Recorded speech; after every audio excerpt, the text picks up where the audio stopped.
What's up, guys? This is Chad with Living the Van Life, and you guys are going to want to stay tuned all the way through this video because it's here in this video that I take my 1991 Volkswagen Westfalia two-wheel drive up what is considered to be one of the most rugged roads in all of Idaho. In this video, we're going to climb up to 10,000 feet elevation for one of the most extreme and the coolest camp spots that I've ever had as we make our way up to Pinyon Peak. Like I said, elevation 10,000 feet. After that, I'm going to get into some downhill mountain biking up here in Stanley, Idaho, so stay tuned after the climb to the top of the mountain for that. This video is also sponsored and approved by Simplisafe. More on them to come later in the video.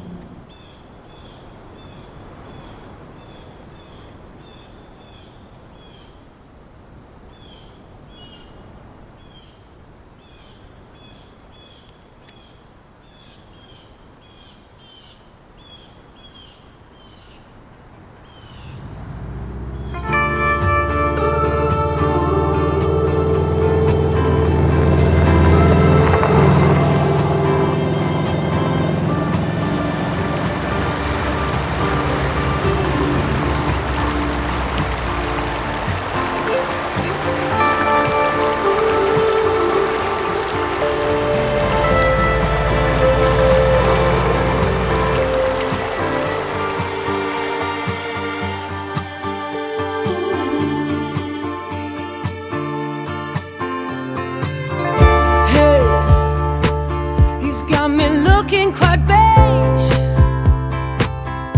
got me deep in the haze.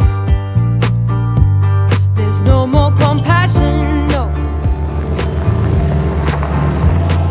Raise me, I need something fast, I need something to last and give satisfaction, no.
So these right here are automatic tire deflators that are made by Coyote.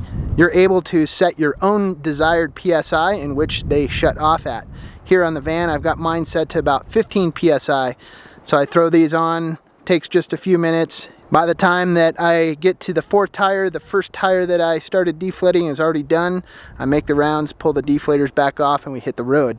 Now, deflating your tires out here in rough terrain like what we're experiencing here today, A, it makes for a much better ride, and B, it also gives much better traction when the going gets tough.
as I drive these roads, these absolutely treacherous roads that go to the top of some of these peaks, I would love, absolutely love, to hear the stories of these road builders that built these roads decades ago when road building was primitive, but how they managed to get these roads built out here.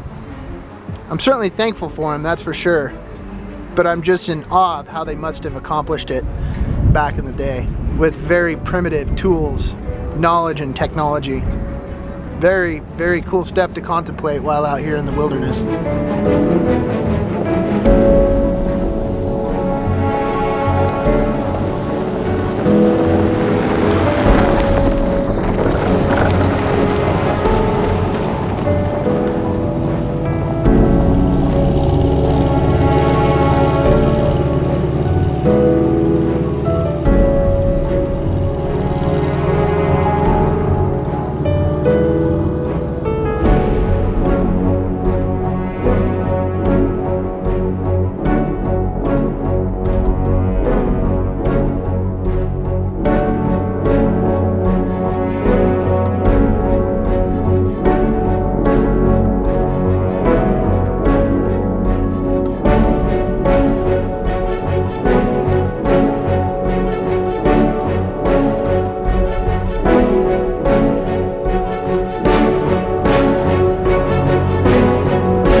wow factor.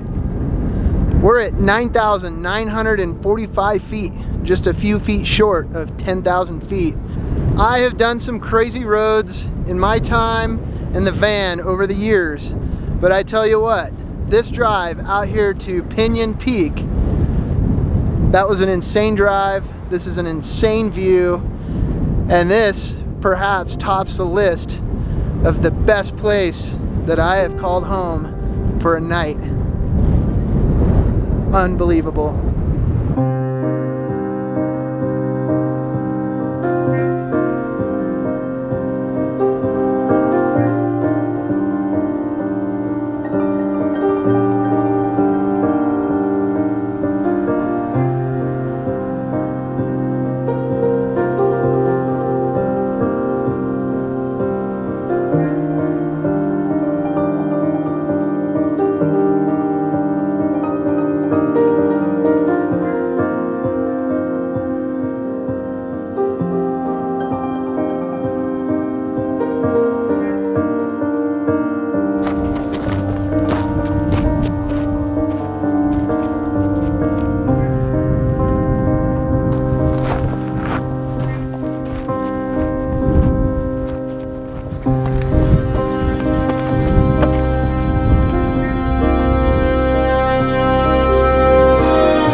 I tell you what, I cannot stop thinking about the journey and the adventure of what it took to get up here to the top of this mountain.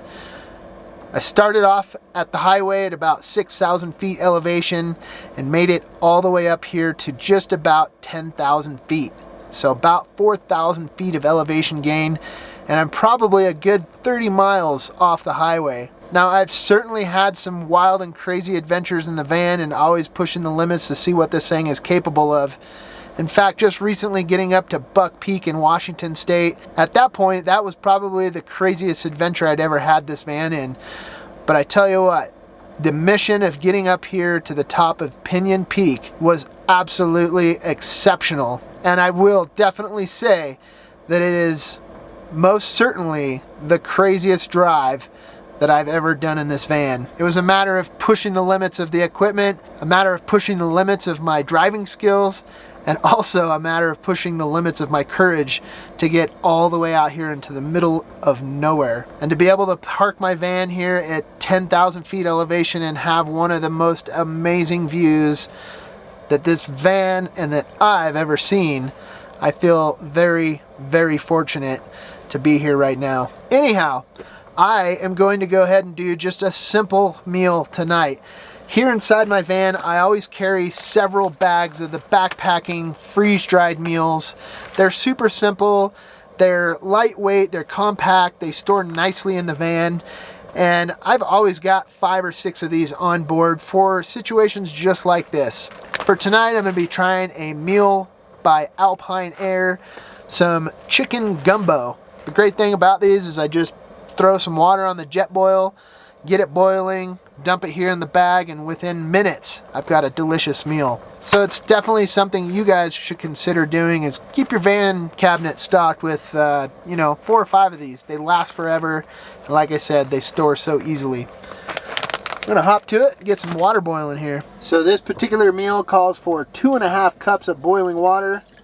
The nice thing about the jet boil is it does have some measuring marks on it.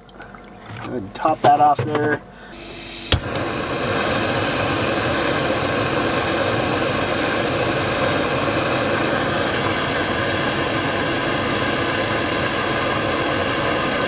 So this is the first time that I've had the van at an elevation anything over about 6,000 to 7,000 feet elevation. pushing it all the way up here to about 10,000 feet. The most important thing of all is seeing how the diesel heater is going to perform at this elevation. Now, I've heard rumors and stuff when I was researching these things online that there's possibly some issues when you start getting into higher elevations, and I've heard people talk about anything over about 6,000 feet elevation. However, I did start the heater about an hour ago, and so far it is keeping it nice and warm, and it has been operating without any snags at all. So that is really good to know. In fact, right now it's about 75 degrees Fahrenheit right here inside the van. That's 24 degrees Celsius, 9 degrees Celsius outside, and 48 degrees Fahrenheit outside. Always pushing the limits of the equipment, seeing what we can get out of it.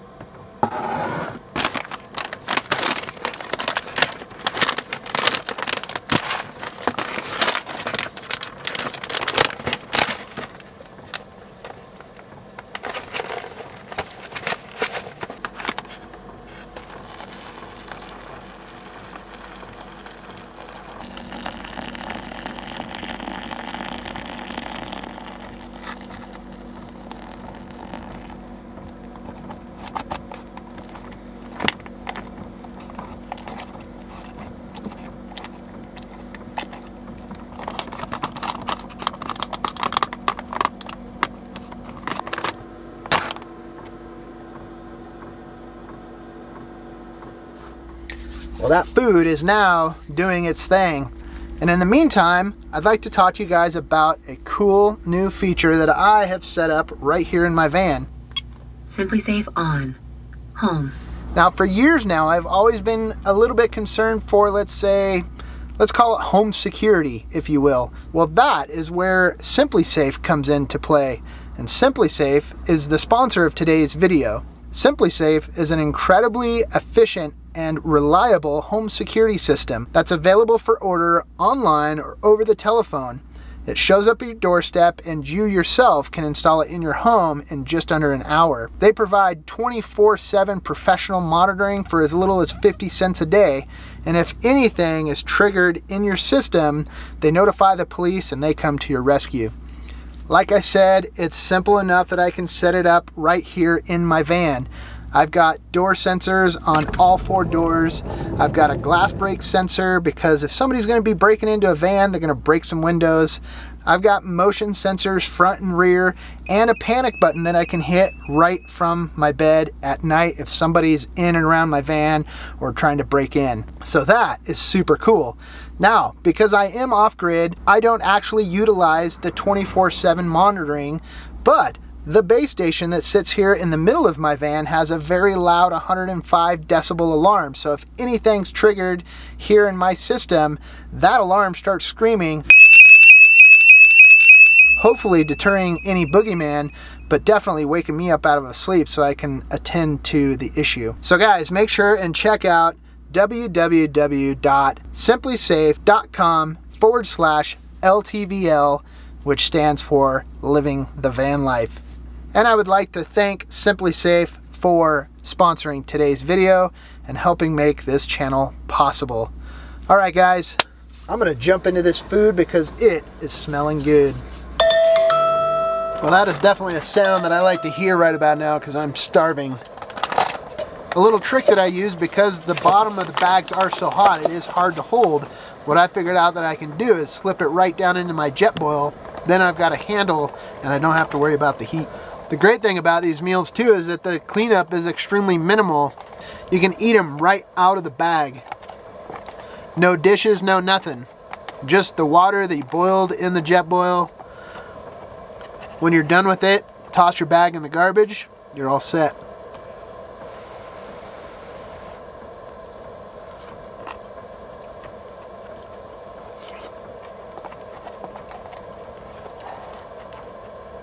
These things never cease to amaze me.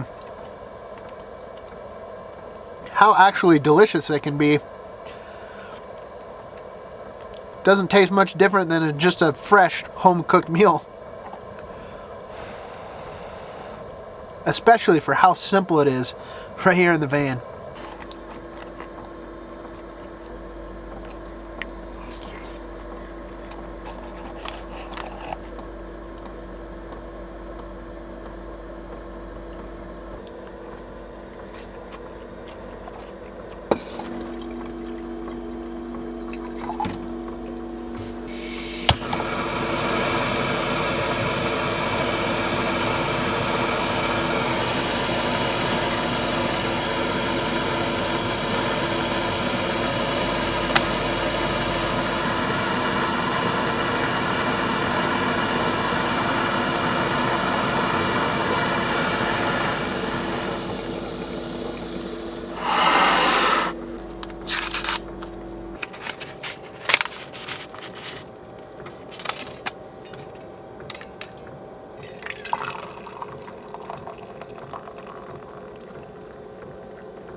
I just continue to be dumbfounded by the opportunities that van life creates, getting myself up here into awe-inspiring locations like this, all because of this van right back here.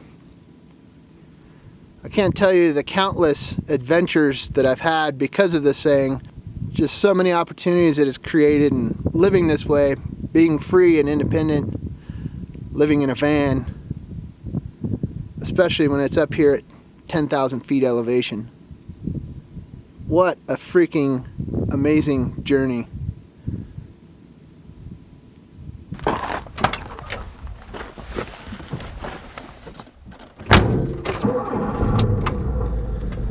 Well, at this point we are halfway through this 90-mile route that I have planned, so it'll be interesting to see what the rest of this journey brings to get us back down into Stanley.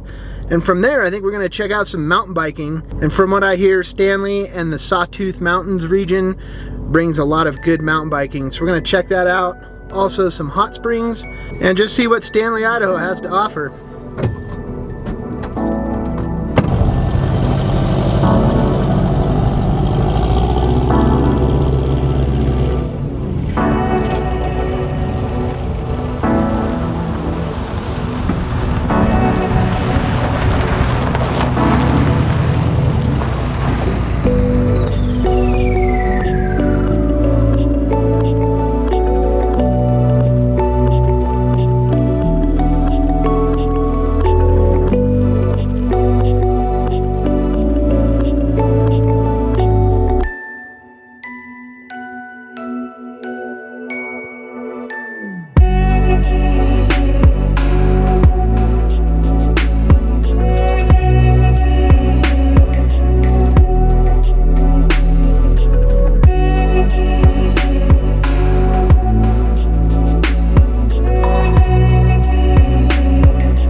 Well, we've made it up to yet another mountain pass. This here is Loon Creek Summit, sitting at about 8,635 feet of elevation. This is just something we don't get back in Washington, where you can do multiple mountain passes just on dirt roads. This is the true overlanding experience out here in Idaho, especially when you've got a vehicle that you live in and that is all kitted out and outfitted, that has everything you need to survive for days on end out here in the wilderness. Gonna go ahead and grab a snack, a bit of a lunch break, let this old billy goat rest here a little bit, because he's been working hard getting us up around in these mountains here. Definitely proud of that freaking van, that's for sure.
Well, that completes that 90-mile overlanding route out here in Stanley, Idaho. Only 40 miles of that 90 miles was on pavement, and the rest of it was a grueling, rugged, mountain climbing 50 miles of treacherous dirt road. And that is exactly the way that I like it for getting out here and doing this stuff with the old Vanagon. All right, now that that's done, I want to go hit some mountain biking. That's up next. Let's go see what we can get ourselves into.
just made it to the top of Fisher Creek Road.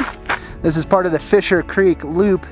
It's about an 18-mile loop, and I'm about 9 miles into it. And so far, done about 2,000 feet in elevation gain, riding my Norco Range E mountain bike. This thing is a lifesaver for coming out and doing stuff like this. So I gotta say, Stanley, Idaho is one freaking beautiful place. This is the first time I've ever been in this region, and I fell in love instantly. This is some perfect van life country right here.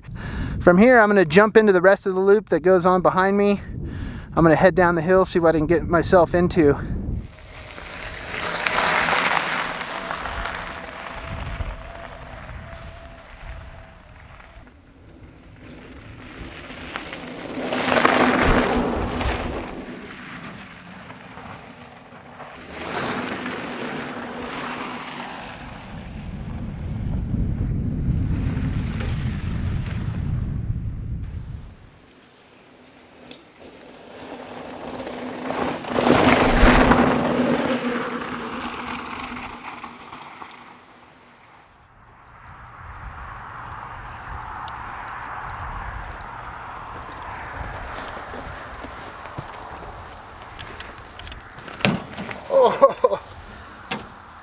Oh, guys, this old man is not cut out for this mountain biking anymore. Whew. That was supposed to be a 17-mile loop, 2,340 feet of elevation gain, but I did an extra 5 miles doing all the back and forth, setting up the camera angles. I wish I could have filmed more of that epic journey on that downhill, but to be quite frankly with you, that is just a lot of work, setting all that up and back and forth and back and forth. What I really need is a GoPro with one of those gimbals to film all that stuff, and that'd make my job a whole lot easier. Nonetheless, it was great to get out here. Whew. In the meantime, I gotta pass out. Oh. Yes, that feels so good to get a workout like that, especially being out here in the woods. I need to do that stuff more often. Yes, indeed.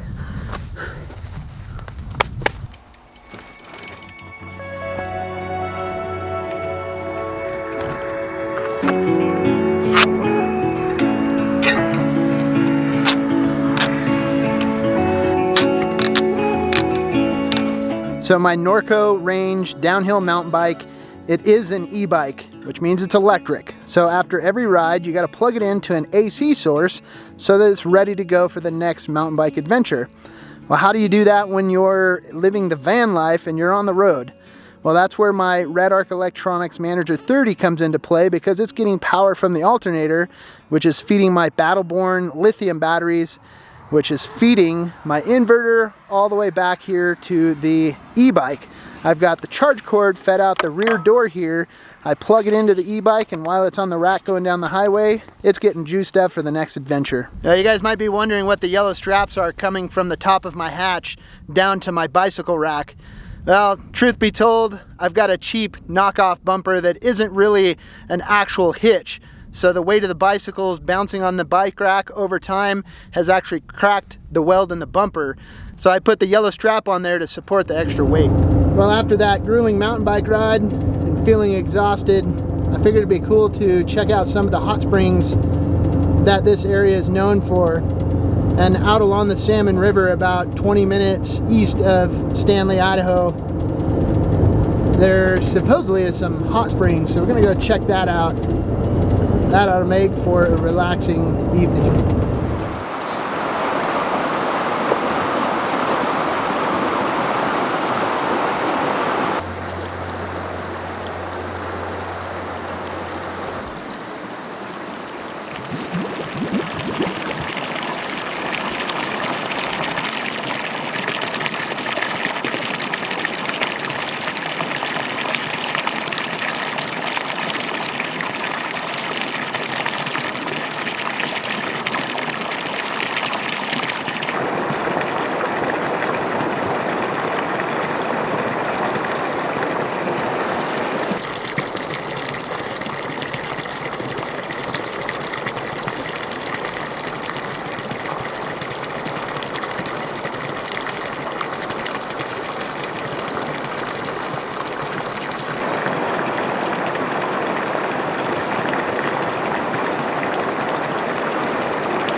Well, I tell you what, that right there was an excellent way to end a day of mountain biking. Chilling out down there in those hot spring pools. Definitely a relaxing way to wrap up a night. At this point, I'm going to jump back in the van, head back towards Stanley, and see what happens from there.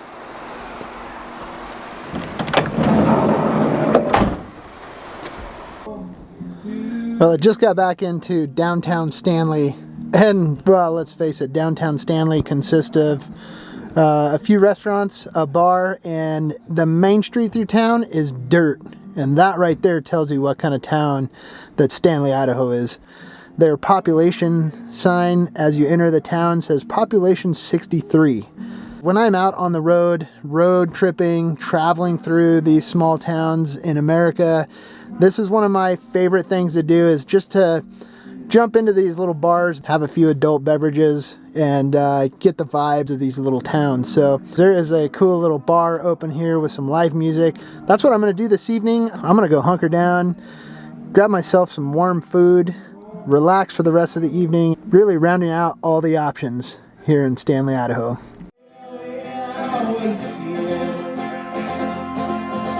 So much time and pain and cash withdrawal. Late one night I found myself flying on a black top,